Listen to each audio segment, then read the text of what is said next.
கலங்கிடும் மகனே வருவாயா, இயேசு அழைக்கின்றார். கண்ணீர் துடைப்பார், மார்போடு சேர்ப்பார், மாறாது அன்பு நம் இயேசு.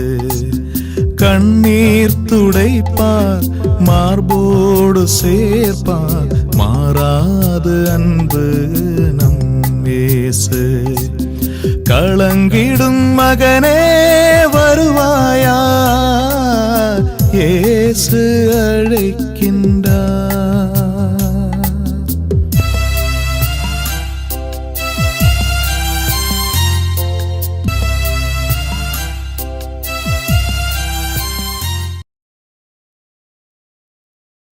இயேசு கிறிஸ்துக்குள் பிரியமானவர்களே, ஆண்டவராய் இயேசு கிறிஸ்துவின் பரிசுத்தமுள்ள திருப்பெயரிலே நல்வாழ்த்துக்கள். இந்த விடுதலை நிகழ்ச்சி வழியாக உங்களை சந்திப்பதிலே நான் மிகுந்த மகிழ்ச்சி அடைகின்றேன். பிரியமானவர்களே, ஆண்டவர் நமக்கு கொடுத்திருக்கிற ஒரு அருமையான ஒரு நேரம். தகப்பன் தன் பிள்ளைகளோடு கூட பேச வேண்டும் என்று விரும்புகின்ற ஒரு நேரம் இது. தகப்பன் தன் பிள்ளைகளோடு பேசுகிற வார்த்தை நல்வாழ்வுக்கு வழிநடத்துகிற வார்த்தைகளாக, நம்முடைய பிரச்சனை போராட்டத்துக்கு விடுதலை அளிக்கின்ற வார்த்தைகளாக இருக்கின்றது. கலங்காதே திகையாது என்று சொல்லி நம்மோடு பேசுகிற வார்த்தைகளாக இருக்கிறது. இந்த வார்த்தையை நாம் கேட்க நம்மை நாம் ஒப்புக்கொடுக்கலாம். அன்பின் ஆண்டவரே, இந்த மாலை வேளையிலே உம்முடைய வார்த்தைகளை கேட்க அவளோடு கூட நாங்கள் காத்திருக்கிறோம். எங்கள் பலவீனங்கள், குற்றம், குறைகளை எல்லாவற்றையும் நீர் மன்னித்து ஆண்டவருடைய வார்த்தைகளை நாம் வாழ்வைக்கிக் கொள்ள எங்களை தாழ்ச்சியோடு கூட ஒப்புக்கொடுக்கிறோம். ஆண்டவரே, நீர் பேசும் உம்முடைய வார்த்தைகளை கேட்டு நாங்கள் வாழ்வைக்கிக் கொள்ள கிருபை செய்திருளும். ஆண்டவரே பேசும், உம்முடைய பிள்ளைகள் கேட்கிறோம். ஆமென். பிரியமானவர்களே, இந்த நாளிலே ஆண்டவர் ஒரு அருமையான ஒரு செய்தியை கொடுக்க விரும்பி இருக்கிறார். தன்னுடைய பிள்ளைகள் சொல்லுகின்ற ஒரு வார்த்தையும் கூட அவர் கேட்கிறார். அவர் கண்ணோக்குவதோடு மட்டுமல்ல, பார்ப்பதோடு மட்டுமல்ல, அவர் கேட்கிறவராக இருக்கப்படினாலே அவரே இந்த நாட்களிலே செய்தி கொடுக்க செய்திருக்கிறார். கடந்த நாட்களிலே சாத்தானின் சதி திட்டங்களை பற்றி ஒரு செய்தி நாம் கொடுத்தோம். சாத்தானின் சதி திட்டங்களை பற்றி ஒரு செய்தி கொடுத்தோம். அந்த செய்தியை கேட்ட அநேக சகோதர சகோதரிகள் சொன்னார்கள், உண்மையாகவே எனக்கு மிக உறுதியானது. சகோதரி சொன்னார்கள், பிரதர், பிசாசு எப்படிலாம் வேட்டு வைக்கிறான்ட்டு நல்லா தெளிவாக புரிஞ்சுக்கிட்டோம் பிரதர். ஏன் எங்களால் பைபிளை படிக்க முடியலன்னு இப்போ தான் உணர்ந்தோம் பிரதர்.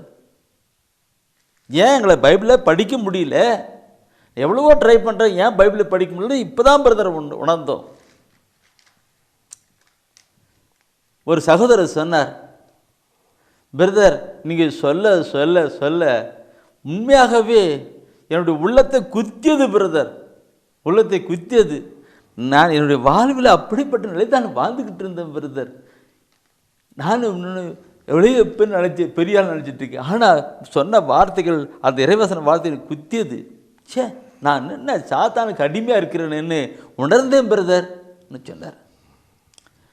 என்ன என்கிட்ட இருக்கு. ஒரு சகோதரர் சொன்னார், ஏன் எங்களால் இந்த இறைவார்த்தைக்கு செவி கொடுக்க முடியல, இறைவார்த்தை படிக்க முடியல, இறைவார்த்தை மக்களுக்கு சொல்கிறதுக்கு எங்களுக்கு வாய்ப்பு இல்லை.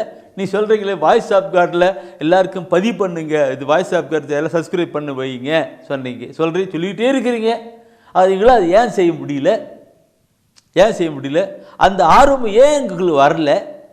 நீங்கள் சொல்கிறீங்க இலவசமாக புக்கு வெளியிடுகிறோம், உங்களுடைய பெயர் கொடுங்க, அட்ரஸ் புக்கு கொடுங்க, உங்களுக்கு நாங்கள் புக்கு அனுப்பி வைக்கிறோம், உங்களுடைய உற்றார் உடைய நம்பருடைய அட்ரஸ் கூட கொடுங்க, நான் அவங்களுக்கு கொடுக்கிறோம். ஏன் எங்களால் முடியலன்றது அந்த சாத்தானின் சதித்திட்டங்கள் என்கிற செய்தியை கேட்கும் பொழுதே எங்களுக்கு உணர்ந்த பிரதர். சாத்தானின் சதித்திட்டங்களை கேட்குற பொழுது நான் உன்னில உணர்ந்து முடியுது பிரதர். நீ எவ்வளோ முறை சொல்லியிருக்கிறீங்க, இந்த புத்தகத்தினுடையக்காக நீங்கள் அட்ரஸ் கொடுங்க, உங்களுடைய உற்றார் உன்னுடைய அட்ரஸ் கொடுங்க. எவ்வளோ பேர் அட்ரஸ் கொடுத்தாலும் நாங்கள் பொறுத்து அனுப்பிடுவோம். ஆண்டவர் தானே இது சில நல்ல உள்ளவர்கள் வழியாக பேச செய்து கொடுக்க செய்து நடப்பித்து வருகிறாரு அப்படிங்கிறதுக்கு. இந்த வாய்ஸ் ஆஃப் கார்டு பார்க்கும்போது தமிழிலும் இங்கிலீஷிலும் வருகிறது. அதை நீங்கள் சப்ஸ்கிரைப் பண்ணி கொடுங்க, டெய்லி மெசேஜ் வரும். வாய்ஸ் ஆஃப் காட் செல்வநாதன் போட்டு நீங்கள் சப்ஸ்கிரைப் பண்ணால் வந்துடும்.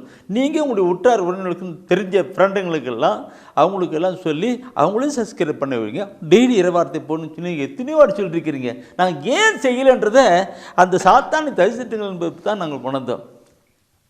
அப்படிலாம் நிறைய பேர் ஒவ்வொரு கருத்தை சொன்னாங்க. சொல்ல சொல்ல எனக்குள்ள மனசுக்குள்ள ஓ நான் கொடுத்த செய்தி நிறைய வேலை செஞ்சுருக்குன்ட்டு. எனக்கு ஒரு சகோதரன் சொன்னார், அவர் கோயம்புத்தூர் சார்ந்த சகோதரர் தான், இந்த வேலையை கூட அவர் உட்காந்து பார்த்துட்டு இருப்பார் நினைக்கிறேன். அவர் சொன்னார் என்று அது சொன்னாங்க, பிரதர் இந்த சாத்தானை நம்ம எதிர்த்து தொலைக்க முடியாதா பிரதர்? நான் நினைக்கிறேன் என்ன இப்படி கேட்குறாரு சொல்லிட்டு. இந்த சகோதரன் கேட்டு சொன்ன வார்த்தையை எனக்கிட்ட சொல்லலை, என் ஆண்டவருடைய சொல்லிருப்பார் போலும். என் ஆண்டவர் அதுக்காகத்தான் இந்த நாளிலே இப்படிப்பட்ட ஒரு செய்தி, சாத்தானை துரத்துங்கள், பேய்களை துரத்துங்கள், அதை அகற்றுங்கள், தீய ஆவிகளை அகற்றுங்கிற ஒரு செய்தியை நம்மோடு கூட நாம் பகிர்ந்து கொள்ளுகிறார். இந்த அன்பான சகோதரமே, நாம் இந்த வேலையில் அந்த செய்தியை நாம் கேட்க இருக்கிறோம். இந்த செய்தியை நாம் கேட்கிற பொழுது நீங்கள் பார்க்கணும், இன்னைக்கு பேய் பிசாசை பார்த்து எல்லாம் பயந்து போய் கொண்டிருக்கிறார்கள். இல்லை, நானும் ஒரு காலத்தில், என் சகோதரன் அப்படி தான் ஒரு காலத்தில் பிசாசை பார்த்து நடந்துட்டு இருந்தோம். ஆனால் என்று இந்த வசன வார்த்தையெல்லாம் வந்ததோ ஆண்டவர் வந்தார்களோ நாங்கள் பேய்களை ஓட்டுவளாய் மாறி போனோம். நான் சொல்லுன்னா நிறைய சொல்லணும். அது எங்களுக்கு பெரிய, அது நாங்கள் எங்களை புகழ்ந்துகிறதாக நினைப்பீங்க. இல்லை, ஆண்டவரை மகிமைப்படுத்துவதாக தான் சொல்லிக்கின்றோம். ஒரு கிராமத்தில் நான் போயிட்டு இருக்கும்போது ஒரு சாதாரண ஃபாரஸ்ட்டில் வாழ்ந்துக்கிட்டு இருக்கிற கிராமத்தில் பங்குல போனோம் அன்றைக்கு. அந்த பங்கு பேர் என்ன பிரதர்? எனக்கு ஊட்டமலை என்ற பங்கு, நிறைய பங்கு போயிருக்கிறோம். அங்கே போகும் பொழுது தேர் திருவிழா வந்தது, நாங்கள் அந்த ஜெபம் பண்ணிட்டு இருக்கிறோம். பிசாசுகள் அங்கங்கே அழிஞ்சிட்டு இருக்குது, அங்கே வந்துட்டு இருக்குது. பிரதர் ஒரு பக்கம் இயேசு நாமத்தினாலே என்றாரு, இன்னாட்ட ஒரு இயேசு நாமத்தினாலே என்றாரு. அங்கே பிசாசு இருக்கு போயிட்டு இருக்குது. ஒரு காலத்தை பேயை பார்த்து ஓடிக்கிட்டு இருக்கிறத நாங்கள் அந்த ஊரில் போயிட்டு இயேசு நாமத்தினால சொல்லுகிற பொழுது இல்லை பண்ணுது. ஆம் பிரிய சகோதரமே, நாம் பேய்களை ஓட்ட முடியும். தயவுசெய்து நான் சொல்லுகின்ற வசனத்தை எல்லாம் எடுத்து நீ படித்து கொண்டு வாங்க. கடவுள் இப்படிப்பட்ட ஒரு கிருபையை கொடுத்திருக்கிறார். இந்த கருத்தை நாம் மனதில் வைத்து நாம் ஜெபிக்கப்பட வேண்டும். ஆண்டவரை பிரியமானவர்களே, நாம் முதலாவது நாம் பார்க்கிறோம், பேய்களை ஓட்டுவது பெரிய ஆளு அப்போனுக்கு இவருக்குன்னு கிடையாது, சாதாரணமான நிலைத்தான். மார்க் நற்செய்தியிலே முதலாவது 15வது வசனத்தை நீ படித்து பாருங்கள். அதில் என்ன சொல்லுகிறது என்று. இயேசு அவர்களை நோக்கி, உலகெங்கும் சென்று படைப்பிற்கெல்லாம் நற்செய்தியை பறைசாற்றுங்கள்.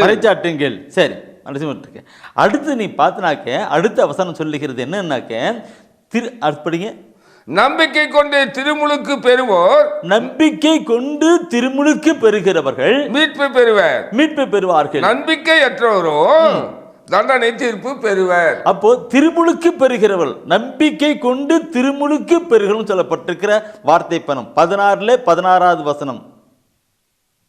எனக்கு எல்லாம் இறைவசன வார்த்தை தான்.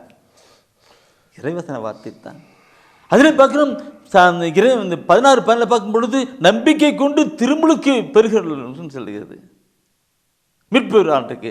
அந்த நம்பிக்கை கொண்டு திருமுழுக்கு பெறுவார்னு சொல்லுகிற வார்த்தைக்கு அந்த வசனத்தை 16 வசனத்துக்கு அடுத்த வசனத்தை 17வது வசனத்தை படிங்க.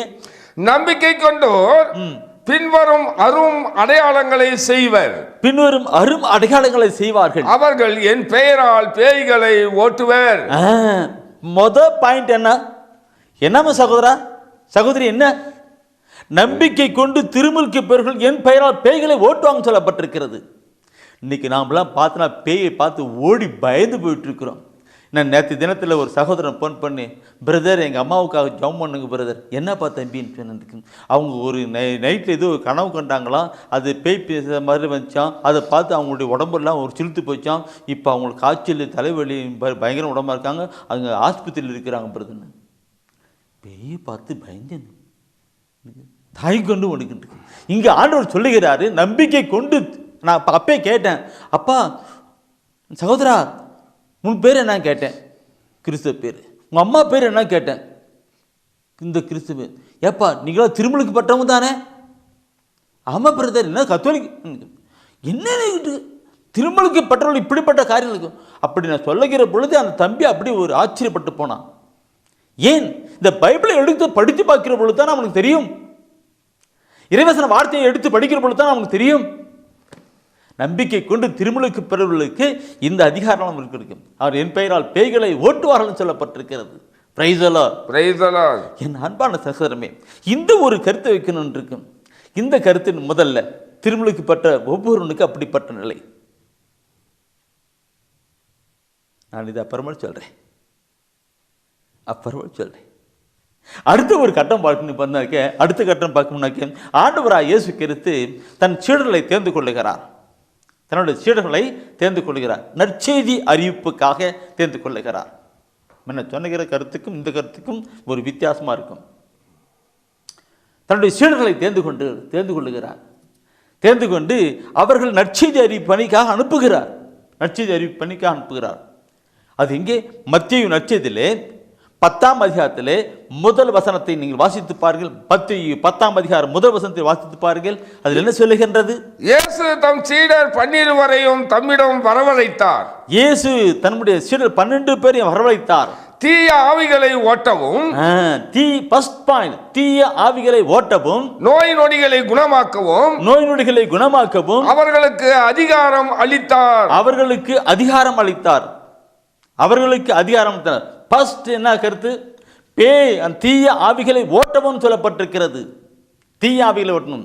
கடவுள் தன் சீடர்களை அனுப்புகிற பொழுது கொடுத்த அதிகாரமான வல்லமையின் காரியம் முதல் பாயிண்ட், பேய்களை தீய ஆவிகளை ஓட்டணும். தீய ஆவிகளை ஓட்டுகிற பொழுதுன்னு சொல்லியிருக்கேன். இன்னைக்கு நம்முடைய பார்க்கணும், ஞானஸ்தானம் பெறுகிறவர்களுக்கு சாதாரண நிலையிலே அவர்களுக்கு பேய்களை ஓட்டலாம். அடுத்தது பார்த்தா நற்செய்தி திருமுழுக்கு பெற்று இன்னைக்கு ஆணுடைய வார்த்தைகளை அறிவிக்கின்ற அவர்களுக்கு இதுவும் பிளஸ், இந்த பாயிண்ட் பிளஸ், இங்கே அதிகாரத்தோடு கூட அளிக்கிறாங்க. அதிகாரம், இந்த சர்டிஃபிகேட் அங்கீகாரம் பெற்று கூட அங்கே பேய்களை ஓட்டுகின்ற நிலைத்தான். இது நினைச்சு பாருங்க, எப்படி பேய்களை ஓட்டு தீயாக ஓட்டுவாங்க. இன்னைக்கு நாம் என்ன செஞ்சுக்கிட்டு இருக்கிறோம், எப்படி வாழ்ந்து கொண்டிருக்கிறோம். நான் சொல்லுகிற பொழுது என் அன்பானவர்களே, இறைவாசன வார்த்தையை மக்கள் கேட்க முடியவில்லை. இறைவசன வார்த்தையை காது கேட்க முடியவில்லை, படிக்க முடியவில்லை. கண்ணிருந்தும் காணாமலும், காதிருந்தும் கேட்காமலும், உள்ளத்திலே உணராமலும், மனம் திருந்தாமலும் செய்து கொண்டிருக்கிறது பொல்லாத பிசாசு. கண்ணிருந்தும் பைபிளை படிக்க முடியல, கண் இருக்கிறது, பார்வை இருக்கிறது, பைபிளை படிக்க முடியல. காது இருக்கிறது, இறைவார்த்தையை கேட்க முடியல. உள்ளத்திலே மனம் திரும்ப முடியல, மனமாற்றம் அடையல. இதுக்கெல்லாம் காரணம் பொல்லாத பிசாசு. அந்த பொல்லாத பிசாசை விரட்டி அடிக்கப்பட வேண்டும் என்று தான் ஆண்டவர் இங்கே சொல்லிக் கொடுக்கிறார். நற்செய்தி தெரிவிக்கிறார்களே, அவர் போய் நற்செய்தி தெரிவிக்கணும், அறிக்கிற பொழுது இன்னைக்கு நாம் பார்த்தினாக்க என் இதெல்லாம் நிறைய கருத்துக்கள் நான் சொல்லணும் இருக்கும். நாம் பார்க்கணும் பெரியவர்களே, நற்செய்தி அறிவிக்கின்ற அவர்களுக்கு அங்கே கடவுள் இங்கே சொல்லுகின்ற முதலாவது பேய்களை தீயாவில் ஓட்டுன்னு சொன்னாரே, தீயாவில் ஓட்டுனது அது எப்படி என்ற நிலையை இன்னைக்கு கொண்டு வரலாம். இந்த கருத்தோடு கூட மத்தேயு 12ஆம் அதிகாரத்திலே 29வது வசனத்தை நீ படித்து பாருங்க. அது 28 29 வசனத்தை நீ 28 படிக்கணும், 29வது படிக்கணும். அந்த வசனத்துக்கு அர்த்தங்களை பார்க்கணும். 28 மத்தேயு 12:28 29. நான் கடவுளின் ஆவியை கொண்டு பேய்களை ஓட்டுகிறேன் என்றால், நான் கடவுளுடைய ஆவியை கொண்டு பேய்களை ஓட்டுகிறேன் என்றால் இறையாட்சி உங்களிடம் வந்துள்ளது அல்லவா? ஃபர்ஸ்ட் பாயிண்ட், தயவுசெய்து ஹோல்ட் பண்ணுங்க. 12ஆம் அதிகாரத்திலே 28ஆம் வசனம் இருக்கு. நான் பேய்களை ஓட்டுகின்றால், தீய கடவுளுடைய ஆவியை கொண்டு பேய்களை ஓட்டுகின்றால் அங்கே இறையாட்சி வந்து உள்ளதெல்லாம் சொல்றார். அப்படி என்றால் இறையாட்சி வரப்பட வேண்டும் என்றால் பேய்களை ஓட்ட வேண்டும். இறையாட்சி வரப்பட வேண்டும் என்றால் பேய்களை ஓட்டணும். திருமுழுக்கு பெற்றவர்கள் பேய்களை ஓட்டணும். நற்செய்தி அறிவிக்கிற பேய்களை ஓட்டணும். அப்போ இறையாட்சி வரணும். இறையாட்சி வரும், கடவுளாட்சி வரும். ஏன்னா அவன் தானே கட்டி போட்டிருக்கிறான். அந்த பிசாத்தின எல்லாரும் மக்களையும் கட்டி போட்டு வைத்திருக்கிறான். கேட்கக்கூடாதபடி, படிக்கக்கூடாதபடி, பாவத்திலே வாழ்ந்து அடிமை கட்டி போட்டு வைத்திருக்கிறான். சங்கிலி போட்டு கட்டி வைத்திருக்கிறான். அந்த பிசாசு துரத்தனம். 10/12/28 எனக்கு சொல்கிற போது அப்படி உடம்பெல்லாம் பொங்கெடுக்குது, வேர்க்கு கொட்டுது. ஏன் நாம் எங்கே இருக்கிறோம்? இந்த இறைவசன வார்த்தையில் படிக்கிற பொழுதுதான் தெரியும். இதெல்லாம் அப்படி விட்டு விட்டு நாம் எதையோ செய்து கொண்டிருக்கிறோம். இதை கேட்டுக்கொண்டிருக்கிற என் அன்பு சகோதரமே, என் உள்ளம் பொங்குகிறது, பொங்குகிறது, பொங்குகிறது. அங்க சொல்லுகிறார், என்ன சொல்றார்? எனக்கு நான் கடவுளுடைய ஆவியை கொண்டு பேய்களை ஓட்டுகிறேன் என்றால் அங்கே இறையாட்சி வந்துள்ளது. இன்னைக்கு இந்த கருத்தை நான் முதல்ல செய்ய மாட்டேங்கிறேன். செய்யலை. எனக்கு பாரம். இன்னைக்கு ஆண்டவராக இயேசு கிறிஸ்து உலகமெல்லாம் மீட்படைய இந்த உலகத்தில் தோன்றினார். உலகத்திலே அன்னை மரியாள் இதோ அடிமை என்று சொல்லி தன்னை ஒப்பு கொடுத்து அந்த இயேசுவை தோன்ற வைத்தாங்க. இயேசு இந்த உலகமெல்லாம் மீட்பதற்காக பாடுகள் பட்டார். கட்டுண்டி அடிக்கப்பட்டு, கற்றை பெற்றி அடிச்சு ரத்தம் பிடித்துக்கிறார் இல்லைங்களா? நாம் சிலுவை பார்த்தெல்லாம் பார்க்குறோமே, இல்லை கட்டுண்டி அடிக்கப்பட்டு அப்படியே சிலுவிலே ரத்தம் சிந்துகிறார். அப்படியே தொற்று ரத்தம் சிந்துகிறார். தன்னுடைய ஜீவனை கொடுத்தார். உலகமெல்லாம் மீட்படைய. இன்னைக்கு உலகத்தில் எவ்வளவு மக்கள் மீட்படைந்திருக்கிறார்கள்?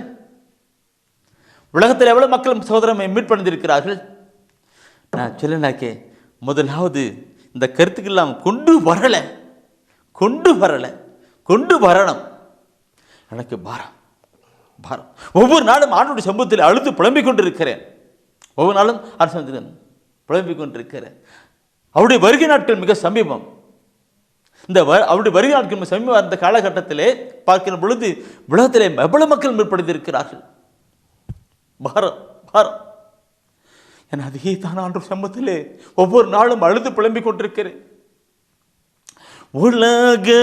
உலகமெல்லாம் மீட்படைய பாடுகள் பட்டீரையா,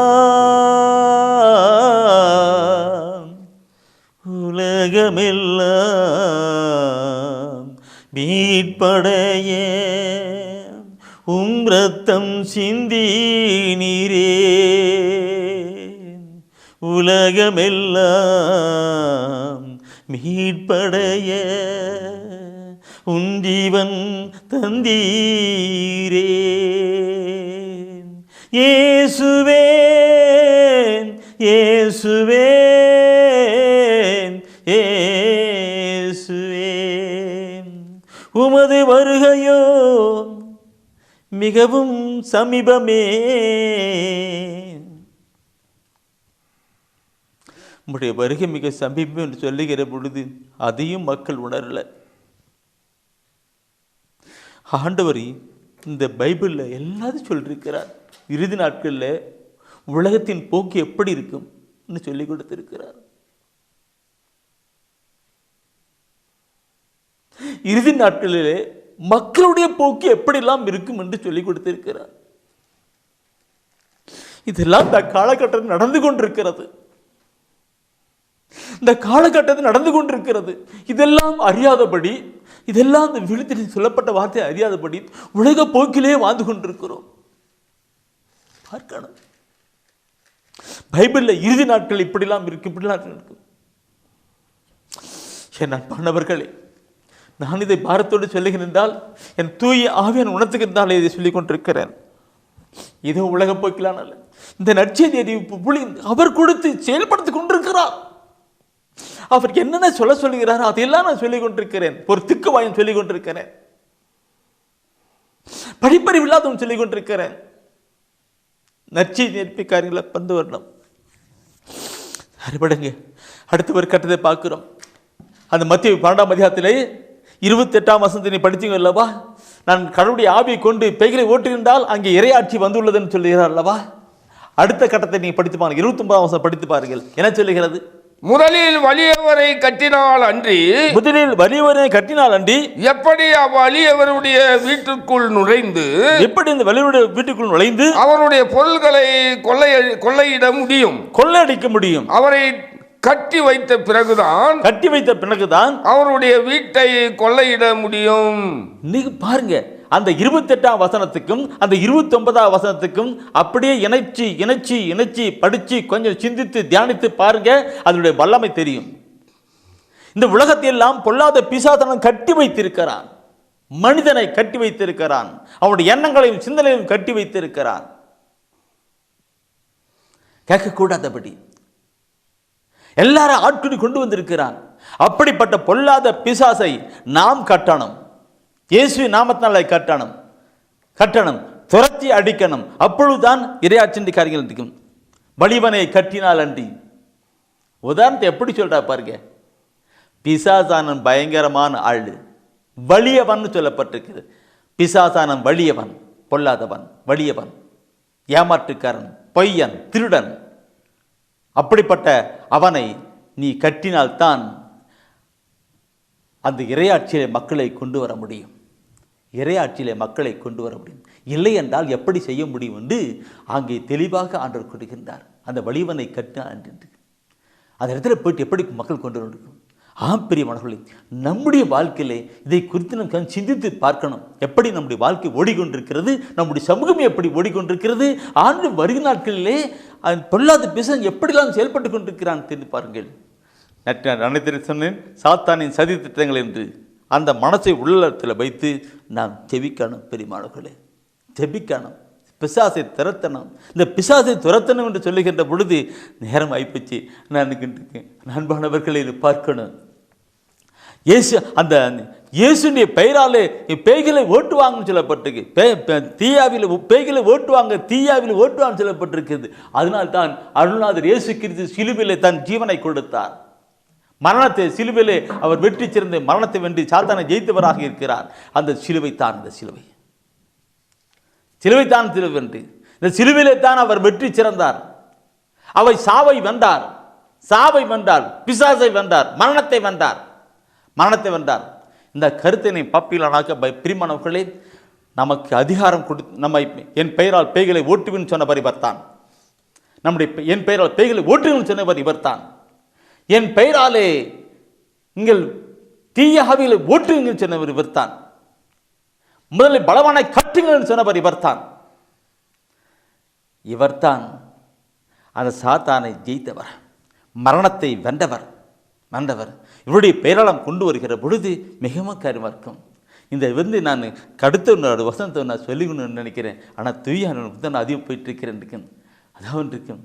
நான் அடிக்கடி சொல்லுகிறது, இதோ ஆண்டுடைய புனித திருச்சிலுவை, இந்த திருச்சிலுவை எதிரிகளே, சைத்தான்களே, அசுத்தாபிகளே, அகன்று போக்கடைவர்கள், யூத குலத்தின் சிங்கமும் தாவீதின் பிரதமான ஆண்டவராக இயேசு கிறிஸ்து இந்த திருச்சிலுவையில் தான் தன் ஜீவனை தன் தேய்ந்து கொண்டார் என்று நாம் சொல்லி ஜெபிக்கிற பொழுது அங்கே பிசாசுகள் ஓடிவிடும். அதுதான் இன்னைக்கு நிறைய இடத்துல இறப்பு கையெடுக்க மாட்டாங்க. அந்த பழைய புனிதர்கள் கையில் பார்த்தோன்னாக்க எல்லார் கையிலும் சிலுவை விழுந்துக்கிட்டே இருக்கும், சிலுவை விழுந்துக்கிட்டு இருக்கும். நானும் சிலுவை எடுத்துருக்கிறேன், கையில் வச்சுட்டே இருக்கிறேன், எப்போ பாரு கையில் வச்சுட்டே இருப்பேன். யூதாவின் சிங்கம் தாவீதின் வேறு மரணத்தை வென்றவர், சாத்தானை ஜெயித்தவர் இந்த சிலுவையில் வெற்றி சிறந்தார். அவருடைய திருப்பெயரை சொல்லி நாம் மன்றாடுகிற பொழுது, ஜெபிக்கிற பொழுது பேய்கள் ஓடும். அப்போ பூக்கெடுக்கலாமா? இந்த சிலுவை பார்க்குற பொழுது, இந்த நிலையம் இருக்கும் பொழுது, அவர் திருச்சிலை தொழுகிருக்கும் போது நான் அப்படி தான் ஜெபம் பண்ணுவேன். ஆண்டவரே, இந்த உலகத்தையெல்லாம் பொல்லாத பிசாசு கட்டி வைத்திருக்கிறானே, கேட்காதபடியும் பார்க்காதபடியும் உணராதபடி மனம் திருந்தாபடி செய்து வைத்திருக்கிறானே, யூதாவின் சிங்கமே சொல்லுவேன். இதில் எல்லாரும் பேய்களை ஓட்ட முடியுமா? திருமுழுக்கு பெற்றோர் அத்தனை பேய்களை ஓட்டணும்னு சொல்கிறீங்களே, பேய்களை ஓட்ட முடியுமா? கேட்கலாம். இயேசு ஆண்டவர் கொடுக்கிற அந்த பரிசுத்தம் எனக்குள் இருக்குமானால், இயேசு ஆண்டவர் எனக்குள் இருப்பாரானால், அவருடைய வார்த்தை எனக்குள் இருப்பாரானால், நாம் மெய்யாகவே பேய்களை ஓட்ட முடியும். நான் சொல்லதல்ல, அவர் சொன்னது.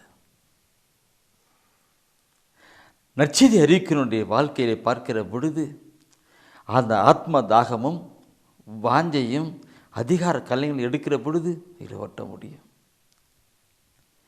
இறையரசு கட்டி எழுப்ப முடியும். எனவே தான் சொல்லியிருக்கிறார். நாம் இப்பொழுது கூட அந்த செய்தியின் தொடர்ச்சியை நான் உங்களோடு கூட பகிர்ந்து கொள்ள விரும்புகிறேன். இயேசு ஆண்டவர் 12 சீடர்களை அனுப்புகிறார், அதிகாரத்தோடு அனுப்புகிறார். நீங்கள் முதல்ல பலமான கட்டுங்கள் என்று அனுப்பி வைக்கிறார். தீய ஆவியை போட்டு பலவானை கட்டு, அப்பதான் உள்ளே சென்று மக்களை கொண்டு வர முடியும், ஆத்துமாக்களை கொண்டு வர முடியும் என்று மத்திய 10ஆம் அதிகாரத்திலே 1 வசனத்திலும் 12ஆம் அதிகாரத்திலே 29ஆம் வசனத்திலும் சொல்லிக் கொடுக்கிறார். அப்படியெல்லாம் சென்ற அந்த சீடர்கள் திரும்பி வருகிறார்கள். அப்படியெல்லாம் போய் செயல்பட்ட அந்த சீடர்கள் திரும்பி வருகிறார்கள். அந்த சீடர்கள் திரும்பி வந்து என்ன சொல்லுகிறார்கள்?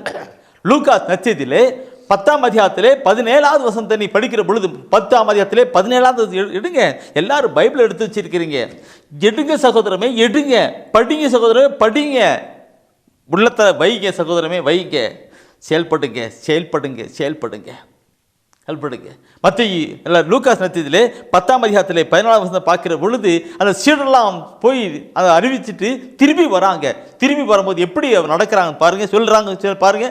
72 பேரும் மகிழ்வுடன் திரும்பி வந்து, ஆண்டவரே, ஆண்டவரே, உமது பெயரை சொன்னால், உம்முடைய பெயரை சொன்னால் பேய்கள் கூட எங்களுக்கு அடிபடுகின்றன என்றனர். பேய்கள் கூட எங்களுக்கு அடிபடுகின்றன. உம்முடைய பெயரை சொன்னால் பேய்கள் கூட எனக்கு அடிபடுகின்றன சொன்னார். இதை கேட்டுக்கொண்டிருக்கிற என் அன்பு சகோதரமே, நான் சொல்ல பைபிளில் ஆண்டவர் சொல்லிக் கொடுக்கின்ற வார்த்தை இது. அவருடைய பெயரை சொன்னால் பேய்கள் கூட நடுங்குதான், கீழ்ப்படிதான், கீழ்ப்படிதான். என் அன்பான வாழ்க்கையில் கீழ்ப்படிதான் இருக்கு. அப்படிப்பட்ட நிலையில் நாம் கடந்து போகப்பட வேண்டும். ஆண்டவரை கடந்து போகணும். இந்த பேயை பார்த்து பயந்துட்டு ஓடிக்கிட்டு ஒளிஞ்சுக்கிட்டு ஐயோ பிசாசுன்னு சொல்லி வரக்கூடாது. நாம் அப்படி கொண்டு வருகிறது தான் இறையரசு கட்டப்படும், இறையரசு வளரப்படும். திருச்சபையில் பெரிய மாற்றங்கள் எழுப்புதல் உண்டாகி தீரும். ஜபன் சேவன் என்று நாங்கள் ஜபவீர சேனை அமைச்சோம். அந்த ஜபவீர சேனையில் இதுதான் சொல்லிக் கொடுப்பேன். அந்த ஜபவீர சேனையில் இப்படிலாம் ஜெபம் பண்ணுங்க, இப்படிலாம் செய் கொடுங்கன்ட்டுக்கு. என்னோடு கூட என் சகோதரர் ஆரம்ப நாட்கள் இருந்து செஞ்சுட்டு இருக்கிறாங்க. எங்களுக்கு இங்கே போகிற காரியங்கள் இப்படி தான். கிராமப்புறத்திலே மற்ற சமயத்து மக்கள் வாழ்கிற இடத்துல தான் நாம் வாழ்ந்து கொண்டிருக்கிறோம். அந்த இடத்துல போகிற பொழுதெல்லாம் இப்படிப்பட்ட காரியம் செய்து கொண்டிருப்போம். அந்த மக்கள் எல்லாம் இங்கிட்ட வருவதுக்கு நான் பார்க்கிற பொழுது எனக்குள் சந்தோஷமாக இருக்கும். நான் கடந்த நாட்களிலே நாகரத்தினம் ஒரு சகோதரி, நாகரத்தின சகோதரி, அந்த சகோதரி அவளுக்கு தீயாவி பிடிச்சிருந்தது, தீயாவி பிடிச்சிருந்து அந்த தீயாவி பிடிச்சிருந்த சகோதரியை அவனுடைய கணவனார் எங்கெங்கேயோ போயிட்டு இது பண்ணி போயிட்டு இருக்கிறாங்க. எங்கேயும் அது போடப்படவே இல்லை. பெரிய பிரச்சனை குடும்பத்தில். அது பேய் பிசாசு இருக்குதுன்னா அழகுங்க ஓட்ட முடியலன்ட்டுக்கு. கடைசியில் என்கிட்ட கொண்டு வந்தார்கள். கொண்டு வருகிற பொழுது அவர் சொன்னார், அந்த கணவர் சகோதரியுடைய கணவர் சொன்னார்ன்ட்டுக்கு, எனக்கு எங்கேயோ போனங்க ஒன்றும் முடியலைங்க, இதனால் பெரிய குடும்பத்தில் பிரச்சனைங்க, தொல்லைங்க, நோய்கிட்டு கொட்டு அமைதில்லைங்க, ரொம்ப பழம்பிட்டு அதை உங்ககிட்ட கொண்டு வந்தேன், நீ பாருங்கன்னு சொல்லுங்க. நான் ஒன்றுக்கு இல்லை, இயேசு ஆண்டவர் குணப்படுத்துவார்னு சொல்லிட்டு விடுதலை கொடுப்பார். பேய்களை அவர் பெயரை பேய்கிட்டு அந்த சகோதரர் அங்கே இருந்தாருங்க. அதில் சொல்லி இயேசுவின் பேரை சொல்லுகிற பொழுது பிசாசு பிரண்டு அடித்து அந்த சகோதரிட்டு விளங்கியது. என் அன்பான சகோதரமே, நான் பெருமைக்கு சொல்லப்படவில்லை, ஆண்டோட மகிமைக்காக நான் சொல்லுகிற வார்த்தை கேளுங்கள். அந்த நாகரத்னம் என்கிற சகோதரி இப்பொழுது ஜெபிக்கிற பொழுது பேய் பிசாசெல்லாம் ஓடிக்கொண்டிருக்கிறது. பிசாசினால் கட்டப்பட்ட அந்த சகோதரி விடுதலை அடைஞ்சி இப்போ அந்த அந்த சகோதரி இயேசுவின் பெயராலே பிசாசுகளை ஓடிப்போங்கன்னு சொல்லுகிறது. பிசாசு ஓடுகின்றது. எல்லாரும் பார்த்து ஆச்சரியப்படுகிறார்கள். சரி, என் பேர் அதான் சொல்ற சிலர் சொல்லுகிறார்கள், உடைய பெயரை சொன்னால் பிசாசு எல்லாம் நடுங்கிறது என்றும் அங்கே சொல்லுகிறார். எல்லாம் நான் சொல்றதை கீழ்ப்படிது என்றும் சொல்லிக் கொடுக்கிறார்கள், சொல்லுகிறார்கள். எவ்வளவு சந்தோஷமா இருக்கும் அந்த சீடர்களுக்கு பார்த்துக்கணும். அந்த சந்தோஷம் நமக்குள் வரப்பட வேண்டும். இதை நான் சொல்லுகிற பொழுது நான் அடுத்த ஒரு சம்பவத்தை நான் சொல்லி தீரணும். ஒரு முறை பாண்டிச்சேரியிலிருந்து ஒரு சகோதரியை, அருட்சகோதரிகள் அந்த ஒரு குடும்பத்தில் பேய் பிசாசு பிடித்தவர்களை கொண்டு வந்தார்கள். கொண்டு வருகிற பொழுது சோகத்தூர் கார்மல் ஆசிரமத்திலே கொண்டு வந்தார்கள், தந்தையிடம் சொல்லி ஜெபிக்கிறதுக்காக. நானும் தந்தையை தான் இருக்கோம். அப்போ நான் பேசிட்டு இருந்தோம். நாங்கள் சொல்லுது இயேசு நாமத்தாலே முழங்கால் படியுது. நான் சொல்ல அது இயேசு நாமத்தில் முதல்ல நான் அந்த கோயிலில் இருந்துட்டு அங்கே ஜெபம் பண்ணுறதுக்கு முட்டி போடு சொன்னோம். முட்டி போடவே மாட்டேது. முட்டி போடவில்லை, முட்டி போடவில்லை, முட்டி போடவில்லை, முட்டி போடவில்லை. அப்படி பின்னாடி போட்டு இயேசு நாமத்தினால சொல்கிற முட்டி போடணும். டமான்னு கீழே விழுந்து போயிட்டு வச்சுக்கோ. டமான்னு கீழே விழுந்து போயிட்டு எல்லாருக்கும் ஆச்சரியம். பிரதர் எப்படி எப்படின்னு கேட்டாங்கன்ட்டுக்கு நான் சொன்னேன், இயேசுடைய திருப்பெயருக்கு பிசாசு முட்டி போடாது சொன்னேன். இயேசுடைய திருப்பெயருக்கு பிசாசு முட்டி போடாது. பைபிள் ஆண்டவர் சொல்லிக் கொடுக்கிற வார்த்தைகளை பார்க்கணும், சிந்திக்கணும். நினைக்கும் திருப்பது பிலிப்பியர் 2ஆம் அதிகாரத்திலே 10வது வசனத்தை நீ படித்து பாருங்க. அது என்ன சொல்லுகிறது? பிலிப்பியர் 2ஆம் அதிகாரத்திலே 10வது வசனம் என்ன சொல்லுகிறது? இயேசுவின் பெயருக்கு, இயேசுவின் பெயருக்கு விண்ணவர், விண்ணவர், மன்னவர், மன்னர், கீழுலகோர், கீழுலகோர் அனைவரும் மண்டியிடுவர். அனைவரும் மண்டிடுவான்னு சொல்லுது. அனைவரும் மண்டிடுவான்னு சொல்லப்பட்டிருக்கு. ஆனால் இந்த பொல்லாத பிசாசானவன் அங்கே மண்டிட மாட்டான்.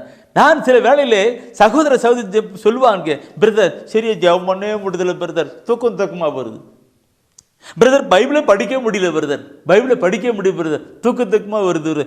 பைபிள் எடுத்தாவே போதும், சிந்தனைலாம் அவுட் ஆகுது எனக்கு. நான் சொல்லுகிறது, நீ உட்காந்துக்கிட்டு சேரில் சார்ந்துக்கிட்டு அப்படிலாம் படிச்சேன்னாக்கா அப்படிதான் இருக்கும். அந்த பிசாச போகணும்னாக்க முழங்கால் படியிடு. இயேசுடைய பெயருக்கு முழங்கால் படியிடு. முழங்கால் படிக்கிற பொழுது அந்த பிசாசு அகண்டு போகும். நீ முட்டி போட்டு நல்லா ஜெபம் பண்ணு, முட்டி போட்டு ஜெபிக்கிற பொழுது முட்டி போட்டுனாக்கே பிசாசு ஓடிடும். நாம் திருச்சனை பார்க்கணும். கத்தோலிக்க திருச்சபையிலே சொல்லிக் கொடுக்கிற முதல் அந்த சின்ன குறிப்பிடத்தை, அந்த தான் சின்ன குறிப்பிடம், இப்போ மறைய பண்ணிருக்காங்க. அதில் முதல் ஜெபம் என்ன தெரியுங்களா? என்ன ஜெபம்? அச்சிட்ட சிலுவை அடையாளத்தினாலே சத்துருக்கடனிலிருந்து எங்களை ரட்சித்தருளும் என்கிற வார்த்தை தான். அச்சிட்ட சிலுவை அடையாளத்தினாலே சத்துருக்கடனிலிருந்து எங்களை ரட்சித்தருளும் என்கிற வார்த்தை தான். அப்படிப்பட்ட சத்துரு யாரு? பொல்லாத பிசாசவன். முட்டி போட்டு முழங்கால் படியிட்டு அச்சிட்ட சிலுவை அடையாளத்தினாலே சத்துருவிலிருந்து எங்களை ரட்சித்தருளும் எங்கள் சர்வேஸ்வரான்னு சொல்லி ஜெபம் பண்ணிட்டானுக்க பிசாசெல்லாம் போகும். நல்ல ஆவில நிரம்பி நல்ல ஜெபம் பண்ணுவ, பைபிளும் படிப்பீங்க. பார்க்கணும். இந்த கருத்தோடு கூட பிரியமானவர்களே, நான் சொல்லுகிறது பிசாசை விரட்டுங்கன்னு சொல்றது முதல்ல முழங்கால் படிக்கின்ற காரியத்திற்கு மட்டுமல்ல. நீங்கள் யாக்கோப் நற்செய்தியிலே, யாக்கோப் திருமுகத்திலே 4ஆம் அதிகாரத்திலே 7வது வசனத்தை எடுத்து படித்து பாருங்கள். யாக்கோப் 4ஆம் அதிகாரத்திலே 7வது வசனத்தை எடுத்து படித்து பாருங்கள். அதில் என்ன சொல்லுகிறது? புனித யாக்கோப் எவ்வளவு அதிகமாக சொல்லுகிறார் பாருங்கள், எவ்வளவு அருமையாக சொல்லுகிறார் பாருங்கள். கடவுளுக்கு பணிந்து வாழுங்கள், கடவுளுக்கு பணிந்து வாழுங்கள், அழகையை எதிர்த்து நில்லுங்கள், அப்பொழுது அது உங்களிடமிருந்து ஓடி போகும், அது அப்பொழுது உங்களிடமிருந்து ஓடி போகும் என்று சொல்லார். ஆண்டவருக்கு பணிந்திருங்கள், ஆண்டவர் பணிந்திருங்க. அந்த பிசாசை எதிர்த்து நில்லுங்க, எதிர்த்துக்கணும். நான் பார்த்து பயந்துட்டு இருக்கேன். எதுக்கணும் நினைக்கணும். பைபிள் வசனம் வாசித்து சிந்தித்து நாம் தியானிப்போம்னால், இயேசு என்னோடு இருப்பதை நினைச்சுட்டான் நமக்கு. நான் ஆண்டவருடைய பிள்ளை, அவருடைய மேலே சொல்லிட்டு உணர்வுகள் நமக்கு விசுவாசிக்குமானால் நம்ம பார்த்தா பிசாசு ஓடிக்கிட்டு இருக்கோம். நான் இதை பற்றி நிறைய சொல்லணும். தருமபுரி கார்மல் தியான ஆசிரமத்தில் இருக்கிற அருத்தந்தை அவர்கள் இதெல்லாம் சொல்லி கேட்க நான் சொல்லும் போதெல்லாம் 14 அப்படி சிரிப்பார், ஆச்சரியப்பட்ட ஒரு விஷயத்துக்கு கொண்டு வரன்றிருக்கு. இந்த பேய்கள் ஓட்டுவதெல்லாம் நான் பார்த்து சொல்லியிருக்கேன். பிரியமானவர்களே, நம்முடைய வாழ்க்கையில பார்க்கணும். பேய்களை ஓட்டணும், பிசாசுகளை விரட்டடிக்கணும். அவர் சொல்லுகிறார், ஆண்டவருக்கு பணிந்து வாழுங்கள், அழகை எதிர்த்தினுங்கள். 3 பாயிண்ட்.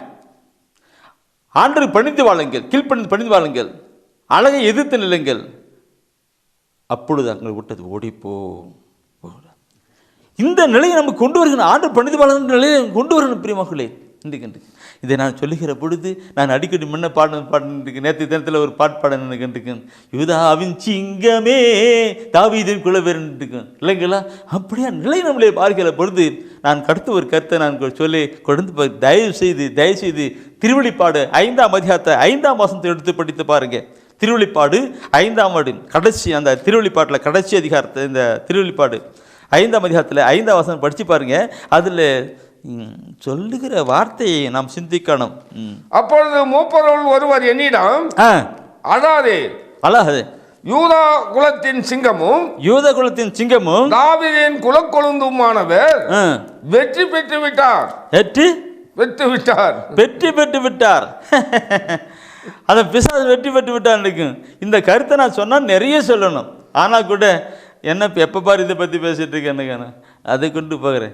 யூதாவின் சிங்கம் தாவின்குள்ள வேறான 5 பார்க்கிற பொழுது அப்பொழுது மூப்பருள் ஒருவர் என்னிடம், உங்களிடம் தான் மூப்பர் ஒரு உங்களிடம், அல்லாதே யூத குலத்தின் சிங்கமும் தாவீதின் கொழுந்துமான வெற்றி பெற்று விட்டார். அவர் சிலுவிலை வெற்றி பெற்றுவார், மரணத்தை வெற்றி விட்டார், சாத்தானை ஜெயித்து விட்டார் என்று கொண்டு வருகிறார். அன்பானவர்களே, நான் இதை சொல்லுகிற பொழுது நான் வெற்றி பெற்று விட்டான்னு சொல்லுகிற பொழுது அந்த இயேசுடைய பெயருக்கு அப்படிலாம் வருதுன்னு சொல்லுகிற பொழுது ஒரு நிலையில் தான். யாரு? இந்த லூகாஸ் நெத்தியை நீ பார்க்கும் பொழுது, பிரியமானவர்கள், லூகாஸ் நெத்தியை பார்க்கும் பொழுது ஒரு பேய் பிடித்த ஒரு மகன். அவன் எப்படி இருக்கிறான்னாக்க அவனுக்கு சுயநினைவே இல்லை. அவன் பாட்டுக்கு இதுக்கு போயிட்டு அடித்து முறிச்சிட்டு போயிட்டு இருக்கிறான். எப்போ பார் கல்லறையாக அந்த சுடுகாட்டில் தான் இருப்பான். லூகாஸ் நற்செய்தி 8ஆம் அதிகாரத்திலே 26 முதல் 29 வசனத்திலே பேய் பிடித்தவன் என்று சொல்லப்பட்டிருக்கிற தலைப்போடு இருக்கிறது. அங்கே பேய் பிடித்தவனுடைய தலைப்பு பார்க்கும் பொழுது அந்த அவனுக்கு நினைவே இல்லை. அப்போ பிசாசு ஆண்டவர் அந்த நிலைகளெல்லாம் எப்போ பாரு உட்காந்துக்கிட்டு என்ன நிலையில் இருக்குமோ, இந்த நிறைய பேர் சுயநினைவற்றவர்களாக இருக்காங்களா, அந்த மாதிரி அந்த மனிதன் அந்த கல்லறை தோட்டத்திலே விழுந்துட்டு படுத்துக்கிட்டு தூங்கிக்கிட்டு அப்படி பாட்டுக்கு அவனை யாருன்னா கட்டி வச்சா கூட கட்டுக்கெல்லாம் ஒன்றும் நிற்காது, எல்லாம் போட்டுச்சிக்கு தூள் கல்பட்டு போவேன்னுட்டுப்பான். அப்படிப்பட்ட ஒரு மனிதன் இருக்கான். இயேசு ஆண்டவர் அந்த வழியாக வருகிறார். அந்த வழியாக வந்து அவர் வருகிற பொழுது அன்றைக்கு அந்த பிரித்து கொண்டு வந்துக்கிற பொழுது பிசாசு அவனை விட்டு வெளியேறுகிறதை நான் பார்க்கிறோம். எப்படி அங்கே இருக்க அவனுக்கு இந்த பிசாசு எல்லாம் பண்டியிலே கடந்து போகிறது, பண்டி போகிறது. இவன் விடுதலைப்படுகின்றான். நான் அதிகமாக சொல்ல தேவையில்லை, அதை நீங்கள் அதிகமாக கேட்டிருப்பீங்க, படிச்சிருப்பீங்க. அவனுக்கு இது எல்லா பிசாசுகளும் பண்டிக்குள் போகிறது, பண்டியெல்லாம் ஆற்றிலே விழுந்து இறந்து விடுகிறது. இவன் சுகப்பட்டு விடுகிறான், சுயநினை வருகிறான், நல்லா பெற்று விடுகிறான். தயவுசெய்து அந்த பார்க்கணும் போது அங்கே அதுக்கு முன்னாடிலாம் ஆண்டவர் சரி யாரும் சொல்லாதுன்னு சொல்கிறாரு. ஆனால் இங்கே என்ன சொல்கிறான்னு நீ இதை போயிட்டு நிற்கும். அவன் சொல்கிறார், ஆண்டவரே, நான் இவ்வளவு நாளாக இப்படிப்பட்டால் வேதனை வாழ்ந்து கொண்டிருந்தேன், நானும் உம்மோடு கூட வரேன்னு சொல்லிட்டு கேட்குறாரு. அப்போது அவர் ஆண்டவர் என்ன சொல்கிறாருன்னு அந்த லூக்காஸில் 8ஆம் அதிகாரத்தில் 38வது வசனத்தை 39வது வசனத்தை நீ படிக்கணும். அப்பொழுது பேய்கள் நீங்க பெற்றவர் தம்மை கூட்டி செல்லும்படி இயேசுவிடம் மன்றாடினார். தன்னை கூட்டி கொடுங்க, நானும் கூட வரேன்ட்டு, ஐயா ஆண்டவரே போதகரே நானும் கூட வரகிறையா, இயேசுவே நானும் கூட வரேன்னு சொல்லிட்டு அவர் கேட்கிறார், மன்றாடுகிறார். அதற்கு அவரோ உம்முடைய வீட்டிற்கு திரும்பி போம், கடவுள் உமக்கு செய்ததையெல்லாம் எடுத்து கூறும் என்று சொல்லி அவரை அனுப்பிவிட்டார். அவரும் நகரெங்கும் போய் இயேசு தமக்கு செய்ததையெல்லாம் அறிவித்தார். இயேசு தமக்கு செய்ததெல்லாம் அறிவித்தார். அவன் ஊருக்குள்ள போகும்போது, அந்த நகரத்துக்குள்ள போகும்போது எல்லாம் இப்படி இருக்கு, அவன் அப்படி சொல்லிட்டு இருக்கிறான். என்ன சொல்லிருப்பான்னு தயவுசெய்து சகோதரமே சிந்தித்து பாருங்க. என்ன சொல்லிருப்பாரு? என் இயேசு எனக்கு மீட்பு கொடுத்தார், விடுதலை கொடுத்தார், ஞாபகம் சொல்லிருப்பார் அல்லவா? நகரம் எங்கே என்று சொல்லான்ட்டு. அதே போல இந்த நாளிலும் பிசாசின் தொல்லை பிடித்திருக்கிற சகோதரமே, என் குடும்பத்தில் யாரோ செய்வனை பண்ணிவிட்டால், பிள்ளைச்சுனை பண்ணிவிட்டார்கள், பிசாசின் தொல்லை இருக்கிறது, என் மகனுக்கு என் மகளுக்கு எப்படி இருக்கிறது அப்படி என்று சொல்லுகிற என் சகோதரமே, வார்த்தையை சிந்தியுங்க, தியானியுங்க, கொண்டு வாங்க. கொண்டு வாங்க. இது நான் சொல்லுகிற பொழுது என் பிரியமாகவே எனக்கு இயேசு கிறிஸ்து தன்னுடைய ரத்தத்தை சிந்தினார். இயேசு கிறிஸ்து ரத்தத்தை சிந்தினார், நம்மீது துளிந்தார். அது ஒரு அடையாளமாக இருக்கின்றது. யாரெல்லாம் திருமுழுக்கு பெறுகிறார்களோ அவர்கள் மேலெல்லாம் இயேசு கிறிஸ்துவின் பரிசுத்த ரத்தம் துளியப்பட்டிருக்கிறது, ரத்தத்தினாலே பாவங்களப்பட்டிருக்கிறது. விடுதலை பயணத்திலே பார்க்கிற பொழுது யாத்திரை, அது நான் குறிச்சு வச்சுக்கிட்டு படிக்க வேண்டாம், குறித்து வச்சுங்க படிச்சுக்க வேண்டாம். அது சொல்லப்படுது விடுதலை பயணத்திலே 12ஆம் அதிகாரத்திலே 13ஆம் வசனம் பார்க்கிற பொழுது இஸ்ரேல் மக்களை எகிப்து நாட்டிலிருந்து கொண்டு வருகிற பொழுது, மோசே கொண்டு வரும் பொழுது என்ன செய்கிறார்? எகிப்து நாட்டிலே அடிமையிலாய் இருக்கிறார்கள். இஸ்ரேல் எகிப்து நாட்டிலே அடிமையிலாய் இருக்கிறார்கள். அவளை வெளியே கொண்டு வருகிற பொழுது ஆட்டுக்குட்டியை அடித்து அந்த ரத்தத்தை அந்த வீட்டு மேலே அடையாளமாய் தடவுகிறார்கள். வீட்டு மேலே அடையாளமாக அந்த அரிகாலம் மேலே அந்த கதவு சன் மேலே தடக்கிறார்கள். அழிவின் தூதன் சங்கார தூதன் கடந்து வருகிறான். ரத்தம் இருக்கிறது. இது ஆண்டுடைய நிலை, ஆண்டுடைய குடும்பம், ஆண்டுடைய பிள்ளைகள் சொல்லிட்டு விடுத்துட்டு போறாங்க. மற்றவர்கள் அளிக்கப்படுகிறார். இன்று உங்கள் மீதும் என் மீதும் திருமுழுக்கு பெற்றிருக்கிற ஒவ்வொரு மீதும் இயேசு கிறிஸ்துவின் பரிசுத்த ரத்தம் ஒளியப்பட்டிருக்கிறது. அப்படி ரத்தம் படிக்கிற நம்மை பொல்லாத பிசாசு அணுகுவதில்லை. நிறணும், வாழ்ந்து அனுபவிக்கணும். எல்லாம் பார்க்கும்போது பண்டித அந்தோனியாருடைய நிலையெல்லாம் பார்க்கிற பொழுது எப்படியெல்லாம் அவர்கள் அவருடைய அந்தோனியார் சீட்டில் பார்க்கும் பொழுது இது ஆணுடைய புன திருச்செல்வன் திருச்சியின் செய்தான்களை அசுத்தாவிகளை அகண்டு போகணும்னு சொன்னார்கள். அதனுடைய மர்த்தமே அந்த சிலுவையில் சிந்திய ரத்தத்தின் தான், இயேசுவின் ரத்தம். நீங்கள் அது படிக்கிற பொழுது நான் சொல்லுகிற பார்த்தோம், யாக்கோப் இந்த ஜீசஸ் 1 யோவானிலே 4ஆம் அதிகாரத்தில் 4ஆம் வசனம் சொல்லப்பட்டிருக்கிறது. இங்கே அடையாளம் ரத்தம் சொல்லப்பட்டது மட்டுமல்ல, என் அன்பானவர்களே அது சொல்லப்படுது. உலகிலே இருக்கிற அவனைவிட, உலகிலே இருக்கிற அந்த பெரிய அவனைவிட உங்களில் இருக்கிறவர் பெரியவர். என்ன வார்த்தை! யோவான் இப்படி சொல்லிக் கொடுக்கிறார் பாருங்க. உங்கள் இருக்கிற பெரியவர், நீங்கள் ரத்தத்தினால நீங்கள் கழுவப்பட்டு அடையாளம் எடுக்கப்பட்டிருக்கிறீர்கள். அதோடு மட்டுமல்ல, உங்களில் இருக்கிறவர் பெரியவர். அந்த பெரியவர் இருக்கிற பொழுது நீங்கள் சாத்தானை ஜெயித்து நீங்கள் வென்று வாழ்வு பெற முடியும் என்று சொல்லப்பட்டிருக்கிறது. அப்படிப்பட்ட அருமையான ஒரு ஆசீர்வாதத்துக்குள் நாம் கடந்து வருவோமா? செபிப்போம். இயேசுவே நல்லவரே, நன்மைகள் செய்பவரே. இயேசுவே நல்லவரே, நன்மைகள் செய்பவரே. நன்றி ஐயா, நன்றி ஐயா, நன்றி ஐயா, நன்றி ஐயா, நன்றி ஐயா, நன்றி ஐயா, நன்றி ஐயா, நன்றி ஐயா. ஒவ்வொரு நாளும் உயிரை தந்து என்னை காத்து வருகின்றீர். ஒவ்வொரு நாளும் உயிரை தந்து என்னை காத்து வருகின்றீர். உணவினை தந்து வலிமையும் கொடுத்து சுகமாய் வாழ செய்தீர். உணவினை தந்து வலிமையும் கொடுத்து சுகமாய் வாழ செய்தீர். நன்றி ஐயா, நன்றி ஐயா, நன்றி ஐயா, நன்றி ஐயா, நன்றி ஐயா, நன்றி ஐயா, நன்றி ஐயா, நன்றி ஐயா. இயேசுவே நல்லவரே, நன்மைகள் செய்பவரே. இயேசுவே நல்லவரே, நன்மைகள் செய்பவரே. ஆமாண்டவரே, ஒவ்வொரு நாளும் எங்களுக்கு உயிரை தந்து பாதுகாத்து வருகிற எங்கள் அன்பு தெய்வமே, உம்மை நன்றியோடு உம்மை போற்றுகிறோம் ஆண்டவரே. இதோ இந்த மாலை வேளையிலே ஆண்டவரே உமது நற்செய்தியை கேட்கின்ற பிள்ளைகளாக எங்களை மாற்றி இருப்பதற்காக உமக்கு நன்றி செலுத்துகிறோம் ஆண்டவரே. ஆண்டவரே, இந்த விடுதலை செய்தி எல்லா மக்களுக்கும் விடுதலை தந்து கொண்டிருப்பதற்காக உமக்கு நன்றி செலுத்துகிறோம் ஆண்டவரே. இந்த செய்தியை கேட்டுக்கொண்டிருக்கிற ஒவ்வொருவரையும் நீர் ஆசீர்வதித்துக் கொண்டிருப்பதற்காக நன்றி செலுத்துகிறேன் ஆண்டவரே. ஆண்டவரே, எந்த நோக்கத்தோடு ஆண்டவரே இந்த நேரத்தில் இந்த செய்தியை கேட்டுக்கொண்டிருக்கிறார்களோ, எந்த விண்ணப்பத்தை ஆண்டவரே இந்த செய்தியின் வழியாக ஆண்டவரே கேட்டுக்கொண்டிருக்கிறார்களோ ஒவ்வொருவரையும் ஆசீர்வதியும் ஆண்டவரே.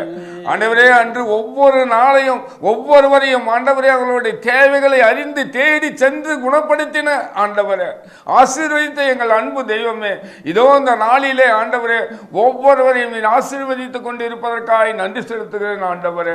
நன்றி ஆண்டவரே, நன்றி. ஒவ்வொரு நாளும் எங்களுக்கு உணவினை தந்து ஆண்டவரே, உடலுக்கு உணவை தந்து ஆன்மாவுக்கு ஆண்டவரே தெய்வீக வார்த்தையை கொடுத்து ஆண்டவரே எங்களை உறுதிப்படுத்தி கொண்டிருப்பதற்காக நன்றி செலுத்துகிறோம் ஆண்டவரே.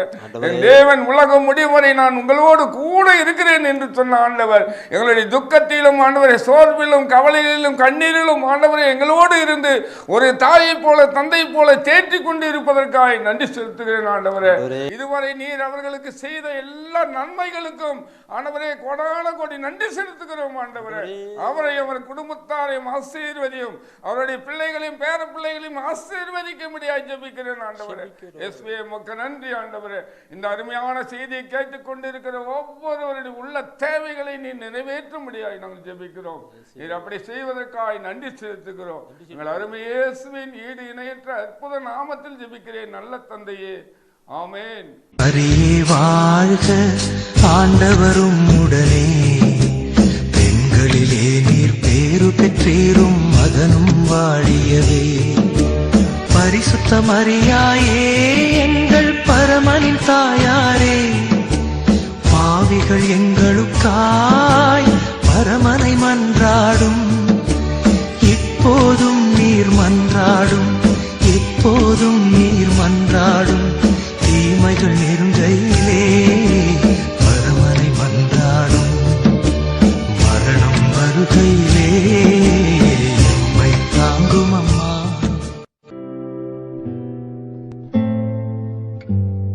தெய்வ ஒளியும் ஒளியும் என்ற மாத இதழ்